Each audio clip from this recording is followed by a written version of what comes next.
नाज़रीन अस्सलाम वालेकुम। सियासत टीवी के खुसूसी प्रोग्राम खबरों ख्याल में आपका खैर मकदम है। मैं मोहम्मद रियाज अहमद और मेरे साथी सैयद सज्जादुल हसनैन हमेशा की तरह आपके सामने अहम खबरें लिए हाजिर हुए हैं। नाज़रीन, जैसा कि आप जानते हैं कि हम जो खबरें आपके सामने पेश करते हैं वो कल के अखबारात की सुर्खियाँ बनती हैं। न सिर्फ सुर्खियाँ बनती हैं बल्कि उन खबरों को इलेक्ट्रॉनिक मीडिया गैर मामूली अंदाज में नशर करता है।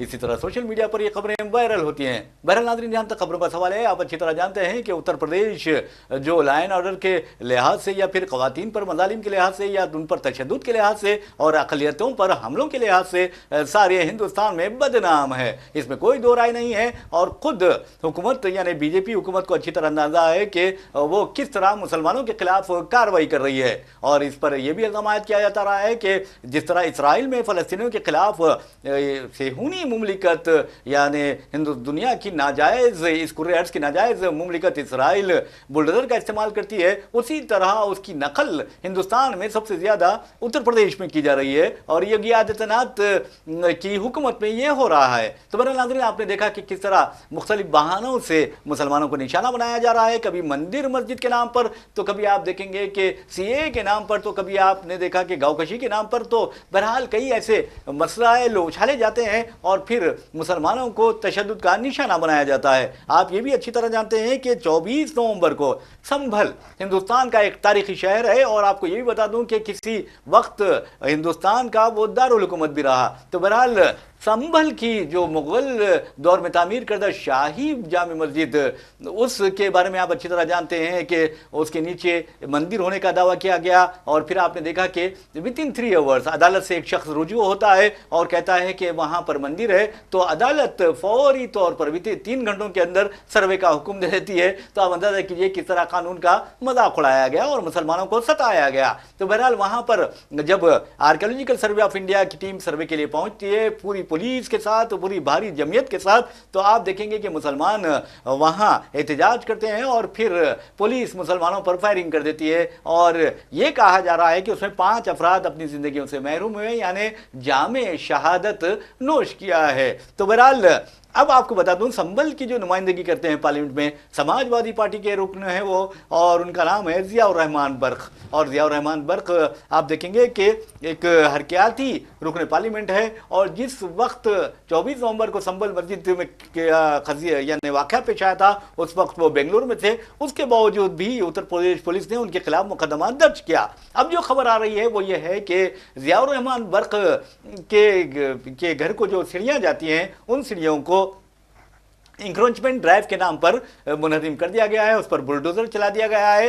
चलिए ये तो छोड़िए, ये चलिए इंक्रोचमेंट की बात होती है या तजावुज़ात की बात होती है तो ठीक है। लेकिन आपको बता दूं कि अब ज़ियाउर रहमान बर्क और उनके वालिद पर बरखी चोरी का इल्ज़ाम भी आयद किया गया है और उसके तहत भी मुकदमा दर्ज कर लिया गया है। और आपको ये बता दूं, कानून से जो खिलवाड़ हो रहा है, दस्तूर का जो मजाक उड़ाया जा रहा है, इसका अंदाज़ा इस बात से लगाया जा सकता है कि ज़ियाउर रहमान बर्क हिंदुस्तानी लोकसभा के मेंबर होने के बावजूद उन पर 1,91,00,000 रुपए का जुर्माना आयद कर दिया गया है। कितनी शर्म की बात है। और आप अंदाजा कीजिए कि यही योगी आदित्यनाथ है जिन्होंने आजम खान जैसे लीडर पर बकरे चोरी करने, बैल चोरी करने, मुर्गियां चोरी करने और किताबें चोरी करने का इल्जाम आयद करते हुए मुकदमात दर्ज किए थे। तो ये इंतकामी सियासत जो है वो ऐसा लगता है कि उत्तर प्रदेश को तबाह करके रख देगी और बेचैनी वहां से इस कदर फैलेगी कि हिंदुस्तान में जो इख्तिदार आला हिंदुस्तान का, उसकी सालिमियत है और उसकी हम आहंगी है, उसके लिए इस तरह के वाक़यात बहुत ही खतरनाक साबित होंगे। और कैसे साबित होंगे, हम चलते हैं सज्जा साहब से पूछने के लिए। कि देखिए यकीनन ये इंतखाबी सियासत की जा रही है संभल की जामा मस्जिद पे। पहले तो एक शरंगेज़ी के तहत जो है मुकदमा दायर किया गया और फिर जज की जानिब से जो है सर्वे का अहकामात भी जारी कर दिए जाते हैं। फिर सर्वे की टीम पहुंच जाती है मस्जिद की इंतज़ामिया जो है, चूँकि अदालती अहकामात थे और सर्वे की टीम जो आई थी पूरी पुलिस फोर्स के साथ आई थी, इसलिए किसी भी किस्म की जो है हालात की ख़राबी से बचने के लिए उनको जो है इजाज़त दे दी जाती है कि आप मस्जिद में सर्वे करें। तो 19 तारीख की ये बात है कि यह सर्वे हो जाता है। फिर 19 नवंबर की बात है, ये सर्वे हो जाता है। फिर उसके बाद हम देखते हैं कि जो है फिर 23 नवंबर को इलेक्शन की जो है नताइज आते हैं। आपने देखे कि जो है ज़िमनी चुनाव हुआ था संभल में उस वक्त, तो नताइज आते हैं। 24 और महाराष्ट्र में भी नताइज आते हैं, असेंबली के इलेक्शन हुए थे महाराष्ट्र में। 24 जो है नवंबर को फिर अचानक जो है सर्वे की टीम पहुंच जाती है मस्जिद। तो मस्जिद के जो है जो मतलब जिम्मेदारान थे उनको तशवीश होती है। उनका कहना था कि जब 19 तारीख को अदालती अहकाम जारी कर दिए गए थे, सर्वे की टीम ने सर्वे मुकम्मल कर लिया था और टीम ये कह के भी गई थी कि हमने सर्वे मुकम्मल कर लिया है, तो फिर अब जो है फिर दोबारा क्यों पहुँच गई 24 तारीख को। और जब 24 तारीख को टीम आई तो उनके पास कोई परमिशन भी नहीं था, कोई इजाज़तनामा नहीं था, बस पुलिस के कुछ जवानों के साथ वो पहुंच गए थे। तो तब जो है तब भी मस्जिद की इंतज़ामिया जो है झगड़े से बचने के लिए उनको इजाज़त दे देती है। और वो जब दूसरी बार पहुंचे तो मशकूक अंदाज में सुबह के औकात में पहुंचे, फजर की नमाज के बाद पहुंचे वो लोग, तो उनको इजाज़त दे देती है। अब वो मस्जिद में दाखिल हो जाते हैं। तो इस दरमियान में कहा जाता है कि उनके साथ कुछ शरपसंद भी आए थे जिनका ताल्लुक जो है फ़िरका परस्त जमातों से था। वो मस्जिद के दरवाजे पे जय श्री राम के नारे लगाने लगे, जिसके बाद जो है देखिए अब सर्वे की टीम जो है हौज़ में जो पानी था मस्जिद के अहाते में वज़ू के लिए जो हौज़ था, उस हौज़ के पानी को खाली करने का हुक्म जारी करती है इंतज़ामिया को। तो इंतज़ामिया पानी खाली करने लगती है तो पानी गली में जाता है। तो लोगों को जो है महल्ले के लोगों को तशवीश होती है कि क्या हो रहा है मस्जिद के अंदर। लोगों को मालूम नहीं था कि जब तक कि क्या हो रहा है। फिर उसके बाद भीड़ जमा हो जाती है। तो जैसे भीड़ को देखते हैं ये पुलिस की, ऐसा मालूम होता था कि ये तैयार हैं सारे जो है हालात ख़राब करने का। पुलिस की जायद कुमुक आ जाती है, पुलिस का ऑफिसर गाली गलौज करने लगता है लोगों के साथ और धमकियाँ देता है कि गोली मार दी जाएगी, कोई नहीं आएगा यहाँ पे। तो इस लोगों का कहना है कि इस गाली गलौज की वजह से माहौल ख़राब हुआ और लोगों में इश्तियाल फैला, जिसके बाद संगबारी हुई। संगबारी के जवाब में फायरिंग की गई। ये तो उसके बाद जो भी हुआ है तो 5 नौजवान शहीद हो गए, 5 नौजवान शहीद हो गए, हालात इंतहाई ख़राब हो गए। उसके बाद से ही संभल के इलाके में उस शाही मस्जिद के एरिया में मुसलसल शरंगेरी जारी है इंतज़ामिया की जानिब से। इससे पहले भी बिजली चोरी के नाम पे वहाँ के घरों पे धावे मारे गए थे।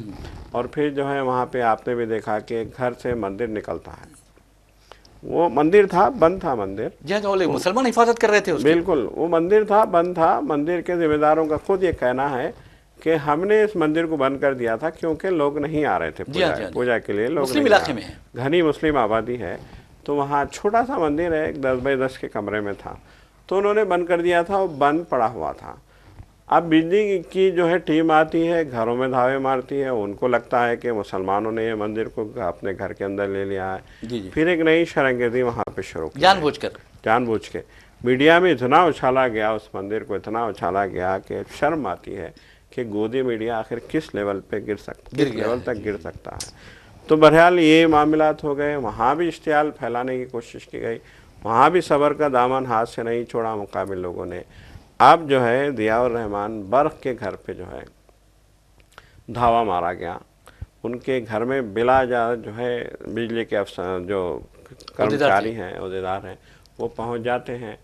अब उन्होंने ये भी इल्ज़ाम लगाया है कि ज़ियाउर रहमान बर्क़ के वालिद ने उनको धमकी दी है, उनके काम में रुकावट डालने की कोशिश की है, उनको जो है नौकरी से निकालने की धमकियाँ दी। ऐसे मतलब ये कि इतने इल्ज़ामात लगाए गए। आपने बरखी चोरी 2 मीटरों में जो है टैंपरिंग करने का इल्ज़ाम लगाया, उलटफेर करने का और बरखी चोरी का इल्ज़ाम लगाया और 1 करोड़ 90 लाख रुपए का आपने जुर्माना लगा दिया। उसके साथ साथ आपने ज़ियाउर रहमान बर्क़ के वालिद के ऊपर जो है मुकदमा भी दर्ज कर दिया कि इन्होंने सरकारी कामकाज में रुकावट बनने की कोशिश की। फिर उसके बाद जो है फिर अभी ये मामला अभी गरमाया हुआ था कि चंद घंटों में फिर एक टीम आती है बल्दिया की, इनके घर में इंक्रोचमेंट का जो है दावा करती है और इनके घर की सीढ़ियों को जो है गिरा दिया जाता है, मुनादिम कर दिया जाता है बुलडोज़र से। तो एक यकीनन आपने अहम सवाल किया रियाज साहब के, एक MP के घर पे जो आवाम का चुना हुआ नुमाइंदा है, पार्लियामेंट का मेंबर है, उसके घर पे महज इसलिए बुलडोज़र चलाने की कार्रवाई कर रही है क्योंकि आपको जो है संभल की जामिया मस्जिद में नाकामी का मुंह देखना पड़ा जी था। हाँ, जी हाँ। उस इलाके की, वही इलाके में जो है संभल की मस्जिद वाक़ई है जहाँ के एमपी ज़ियाउर रहमान बर्क हैं। ज़ियाउर रहमान बर्क ने ये मसला पार्लियामेंट में उठाया था। उन्होंने कहा था कि उन्होंने सारे नुक्ते उठाए थे कि कैसे अदालत ने जो है वहाँ पे जानिबदारी दिखाई, कैसे सरकारी अफसरों ने जानिबदारी दिखाई, कैसे पुलिस ने जानिबदारी दिखाई। उन्होंने यहाँ तक कि योगी सरकार की जानिबदारी को भी जो है पूरी दुनिया के सामने लाया था। पार्लियामेंट में बोलना, बेनकाब कर दिया। बिल्कुल पार्लियामेंट में बोलना मतलब बेनकाब करना। तो अब इससे जो है तलमलाई हुई योगी सरकार अब ये अच्छी छोटी छोटी हरकतों पे गंदी हरकतें हैं, बिल्कुल ये जो है इंतहाई घटिया हरकतें। अब कह रहे हैं कि हम जो है चाहे एमपी हो एमएलए हो वो गैर कानूनी काम करता है तो हम उसको बख्शेंगे नहीं। अब आप लाइन लगा के देखिए, वज़ीर आज़म माफ़ कीजिएगा बीजेपी के लीडरान हैं या बीजेपी की जो है जो भी वहाँ पे यूपी में बीजेपी के लोग हैं, क्या वो सारे के सारे दूध के धुले हैं? ये भी सोचने वाली बात है। वैसे मैं नाज़रीन आपको बता दूं कि जहाँ तक संभल का सवाल है, जैसा कि सज्जाद साहब ने कहा है कि मुस्लिम अक्सरियती इलाके में एक मंदिर जो बंद पड़ा था उसे दोबारा बहाल करने के लिए योगी हुकूमत ने बड़ी हरकतें की, इंतज़ामिया उसमें शामिल हो गया, पुलिस वाले उसमें शामिल हो गए, यानी एक ऐसा माहौल पैदा करने की कोशिश की गई कि वहाँ पर मंदिर पर कब्जा कर लिया गया। इस तरह ऐसा कोई बात नहीं थी, बल्कि मुसलमान उस मंदिर की हिफाजत कर रहे थे। और हद तो यह है कि उस मंदिर के लिए मुसलमानों ने अपना एक घर भी दे दिया है। तो ये होती है इंसानियत, और ये नहीं इंसानियत होती, ये तो इंतकामी कार्रवाई है जो ज़ियाउर रहमान बर्क के साथ रवा रखी गई है। और आपको बता दूं सज्जाद साहब ने जिस तरह कहा है कि उनके वालिद पर भी मुकदमा दर्ज कर लिया गया है उनके खिलाफ, क्योंकि और इल्ज़ाम आयद किया गया कि उन्होंने अहदेदारों को धमकी दी है। और उनके वालिद जो हैं ममलुकुर रहमान बर्क, उन्होंने इस बात की तरदीद कर दी है कि मैंने किसी अहदेदार को धमकी दी है। और एक बात बता दूं कि जिस तरह की इंतकामी कार्रवाई है वहाँ देखिए कि जैसे ही ये दावा किया जाता है, फिर बर्क के जो मकान है, एक तो उसके उनके जो घर को जाने वाली सीढ़ियाँ हैं उसे मुनहदिम कर दिया जाता है, और फिर आप देखेंगे कि 1,91,00,000 रुपए का जुर्माना बर्की चोरी का इल्ज़ाम आयद करते हुए, यानी इलेक्ट्रिसिटी एक्ट 2003 की दफ़ा 135 के तहत उन पर 1,91,00,000 रुपए का जुर्माना आयद कर दिया जाता है। फिर और आपको बता दूं इस पर तुरफा तमाशा ये कि महकमा बल जो बर्की है उत्तर प्रदेश का, वो बर्क के जो मकान की बिजली है उसे काट देते हैं या मुनक़ता कर देते हैं। तो अब अंदाज़ा लगाइए कि किस तरह तासुब और जानिबदारी का मुज़ाहरा किया जा रहा हो, और सिर्फ ये कार्रवाई इसलिए की जा रही है कि वो मुसलमान है। और आपको ये भी बता दूं कि अब हो सकता है कि पानी भी योगी आदित्यनाथ हुकूमत बंद कर सकती है मुसलमानों पर। तो ये जो अंदाज है इनका, ये बहुत ही खतरनाक है। और दिलचस्पी की बात यह है कि एक खबर आ रही है, और वो खबर आपको ये बताना जरूरी है कि मोहम्मद जुबैर आज न्यूज़ के शरीक बानी है और फैक्ट चेकर है, और जो फिरका परस्त दरिंदे हैं, खासतौर पर जो कम्युनल डाक्स हैं जो भोगते रहते हैं मुसलमानों के खिलाफ, इस्लाम के खिलाफ और पैगम्बर इस्लाम के खिलाफ, तो उनको ये बेनकाब करते रहते हैं। यति नरसिंहानंद आप अच्छी तरह जानते हैं एक बहुत बड़ा फितना है, और उसकी शक्ल में ऐसा लगता है कि फिरका परस्ती का एक बड़ा ह्योला हिंदुस्तान भर में फिर रहा है, फिरका परस्ती का एक भेड़िया फिर रहा है, लेकिन हुकूमत उसे आजाद छोड़ देती है। और आपको बता दूं कि जो भी हिंदुस्तान को नुकसान पहुंचाएगा हम उसे कुछ भी कह सकते हैं, क्योंकि ये इज्जत के काबिल नहीं है, वक़ार के काबिल नहीं होते लोग, चाहे वो किसी आला ओहदे पर भी पहुंच जाए। उसने हुज़ूर अकरम सल्लल्लाहु अलैहि वसल्लम की शान में गुस्ताखी की, और उसका जो शरंगेज किताब या तकरीर का वीडियो था मोहम्मद जुबैर ने आम कर दिया। उसके बाद आप देखेंगे कि इस दरिंदे को गिरफ्तार करने, उसे उसके खिलाफ मुकदमा दर्ज करने की बजाय उत्तर प्रदेश की पुलिस हुकूमत की मां पर, आपको बता दूं आप भी हंसेंगे कि मोहम्मद जुबैर के खिलाफ मुल्क के इख्तिदार आला, आप सुनिए, आप मुल्क के इख्तिदार आला, उसकी सालिमियत और उसके इत्तेहाद को खतरा पैदा होने का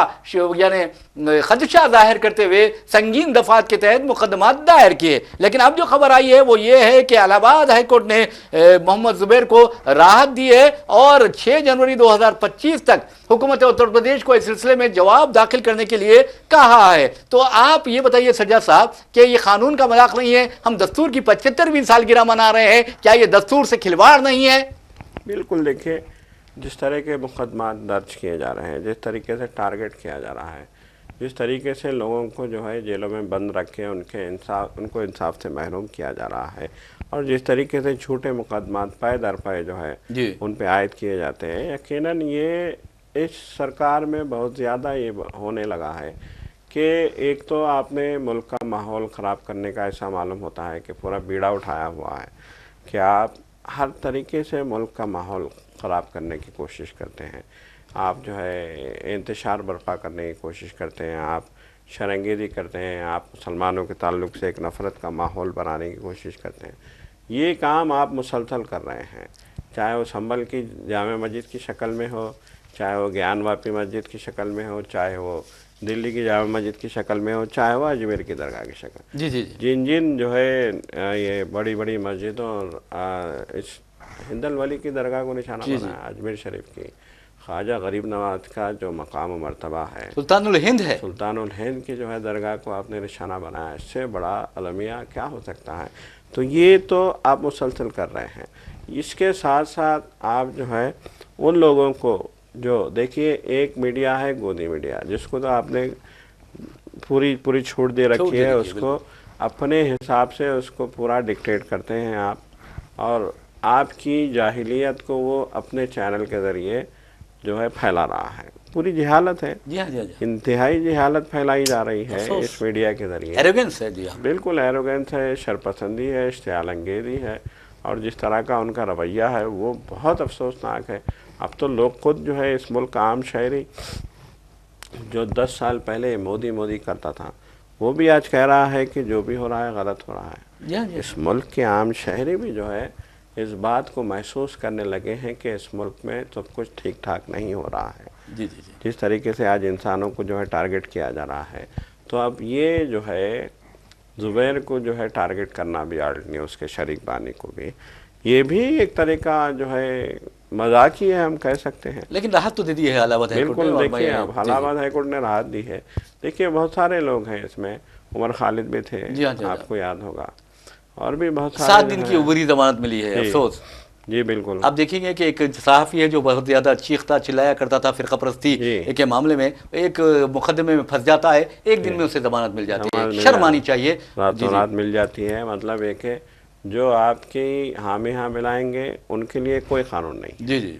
जो आपकी गलतियों को जकड़ेंगे उनको आप जो है मतलब एक गलत मुकदमों में फंसाएंगे और उनको जमानत भी नहीं मिलने देंगे। अब अंदाजा लगाइए ना, आजम खान के ऊपर जो इल्ज़ाम आया, मुर्गी चोरी का इल्ज़ाम आयद किया गया, बैल चुराने का इल्ज़ाम आयद किया गया, किताबें चुराने का इल्ज़ाम आयद किया गया, अजीब वगैरह इल्ज़ाम लगा के जेल में बंद कर दिया गया है, और 5 बरस से वो जेल में बंद है। MP होने के बावजूद, बहुत अफसोस, मुंतखबा MP होने के बावजूद उन पे इल्ज़ाम लगा के उनको जेल की सज़ा दे के उनकी MP की जो है अहलियत भी छीन ली गई।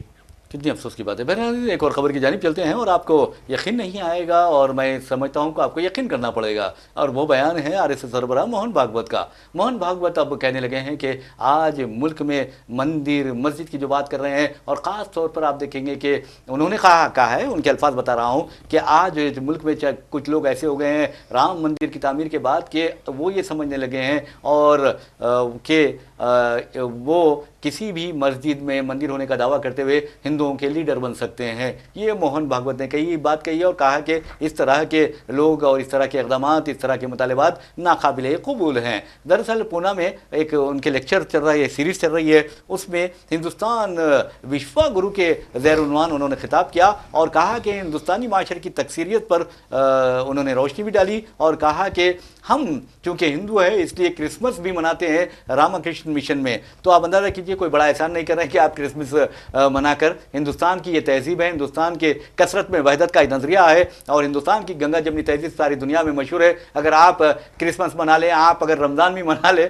तो कोई बड़ी बात नहीं है। तो कहने का मतलब यह है कि आप कोई हिंदुस्तान पर एहसान नहीं कर रहे हैं, आपको हिंदुस्तान के जो गंगा जमनी तहजीब है उस पर चलना चाहिए, ये अहम बात है। तो बहरहाल उन्होंने कहा कि राम मंदिर इसलिए तामीर की गई क्योंकि ये तमाम हिंदुओं के अकीदे की, आस्था की बात थी, ये बात उन्होंने कही है। और ये भी कहा कि जो तनाज़ात छेड़े जा रहे हैं ये तनाज़ात नहीं छेड़ा जाना चाहिए, इस तरह की बात की है। और उन्होंने ये भी कहा, औरंगज़ेब पर इल्ज़ाम आयद किया, लेकिन कहा कि अब उनके पोते बहादुर शाह जफ़र ने गाँव कशी पर पाबंदी आयद की। ये है अपने आप देखेंगे कि RSS सरबराह मोहन भागवत। और दूसरी तरफ उत्तर प्रदेश का चीफ मिनिस्टर है योगी आदित्यनाथ, वो बेचारा कहता है कि मैं समझता हूँ कि उसे तारीख पता नहीं है, बहादुर शाह जफ़र कौन है, उन्होंने 1857 के गदर की यानी अंग्रेज़ों के खिलाफ जब बगावत हुई थी उसकी क़यादत कैसे की थी, और तमाम हिंदू मुस्लिम सिख ईसाई तमाम के तमाम बहादुर शाह जफ़र की क़यादत में अंग्रेज़ों के खिलाफ उठ खड़े हुए थे, और फिर उन्हें किस तरह सज़ा दी गई थी, उनके शहजादों के सर काट कर मुश्खाब में पेश किए गए थे, वो भी इस बेचारे को नहीं मालूम और उसे उनकी तारीख पढ़नी चाहिए। लेकिन वो कहता है कि मंदिरों को तोड़ने के नतीजे में बहादुर शाह जफ़र की औलाद आज रक्षा चला रही है। तो आप अंदाजा कीजिए कि किस तरह की जाहिलाना गुफ्तगू करता है वो शख्स। कि बिल्कुल देखिए, बहुत ही अफसोस की बात है कि आप एक तो तारीख नहीं जानते और फिर आप जाहिलाना गुफ्तगू करके मुल्क के अवाम को गुमराह करने की कोशिश कर रहे हैं। मुल्क के अवाम को जिस तरीके से आप गुमराह करने की कोशिश कर रहे हैं ये बहुत अफसोसनाक है, बहुत दर्दनाक है। और इससे देखिए गुमराही नहीं फैल रही है, इससे लोग आपके हवाले से जो है जागरूक हो रहे हैं। मतलब ये कि लोगों में बेदारी आ रही है और लोगों को लग रहा है कि किस तरीके से झूठ बोलते हैं, ये किस तरीके से मुसलसल ये इस मुल्क के अवाम को गुमराह कर रहे हैं। महज अपनी जो है कुर्सी के लिए, अपनी सियासत के लिए, अपनी पॉलिटिक्स के लिए, इख्तिदार के लिए ये लोग गुमराही फैला रहे हैं इस मुल्क में, नफ़रत फैला रहे हैं इस मुल्क में। मुग़लिया सल्तनत के बादशाहों के हवाले से देखिए, अंग्रेज़ों के हवाले से तो इनकी जो है ज़ुबान से कोई बात नहीं निकलती। जी। अंग्रेज़ों ने जिस तरह का जुल्म किया था इस मुल्क के अवाम पे, और अंग्रेज़ों ने जिस तरीके से इस मुल्क के अवाम को जो है जुल्म जबर के ज़रिए जो है एक बदतरीन सूरत हाल से दो चार कर दिया। सर साहब, आपने कहा कि अंग्रेज़ों के सिलसिले में इनके मुँह नहीं खुलते, तो आपको बता दूं कि हमेशा से ये लोग अच्छी तरह जानते हैं कि अंग्रेज़ों के कौन तलवे चाटा करते थे, अंग्रेज़ों की जो मुजाहिदीन आज़ादी थे उनके खिलाफ मुखबिरी कौन क्या करते थे, और अंग्रेज़ों से किसने माज़ीरत खाई की थी, एक नहीं बल्कि 12 मरतबा, ये जानते हैं। बिल्कुल, हम नाम लेना नहीं चाहते। बिल्कुल, देखिए राहुल गांधी ने तो खुल के कहा है कि पार्लियामेंट में राहुल गांधी से पूछा गया था कि इंदिरा गांधी सावरकर के बारे में क्या जो है ख्यालात हैं, तो उन्होंने कहा कि मैंने पूछा था हमारी दादी से कि सावरकर के बारे में आपके क्या ख्यालात हैं, तो उन्होंने सीधे कहा था कि उन्होंने जेल से निकलने के लिए, अंग्रेज़ों की मार से बचने के लिए माफ़ी मांगी थी अंग्रेज़ों से। अच्छा, तो देखिए अब इनका जो ये उनके कैरेक्टर है, ये कैरेक्टर है उनका। जी। तो तहरीर में बाज़ाब्ता जो है माफ़ीनामा लिख के दिया था उन्होंने अंग्रेज़ों को अपने आप को बचाने के लिए।